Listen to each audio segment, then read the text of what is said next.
Hello, my name is Simón Vélez Correa. Now we will come a destination. It's Jardin.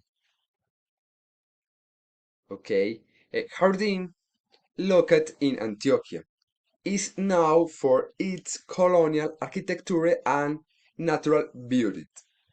Something to the include exploring the Corredor Polaco Regional Natural Park, visiting in Basilica Cathedral of the Immaculation Conception and Harding Mine Square, taking a coffee tour and enjoying the local cuisine.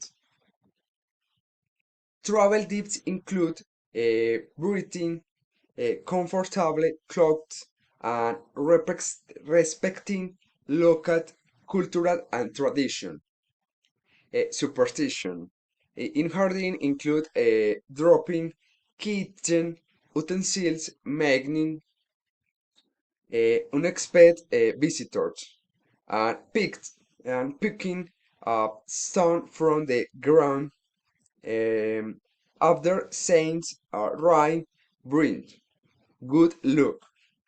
The best time to visit in between December and March. Accommodation options include La Casa Amarilla, Hotel Catarana, and the Despartor Hostel. Typical for include bands, pork cracking, breaded meat, empanadas, and tamales. Um, Typical drinks are coffee, guarapo, and aguapanela. The most common transportation in the by bus, and the official language is Spanish. These Colombian pesos, it is currency used and it's common to leave a 10% tip at restaurant and bars. Thank you very much.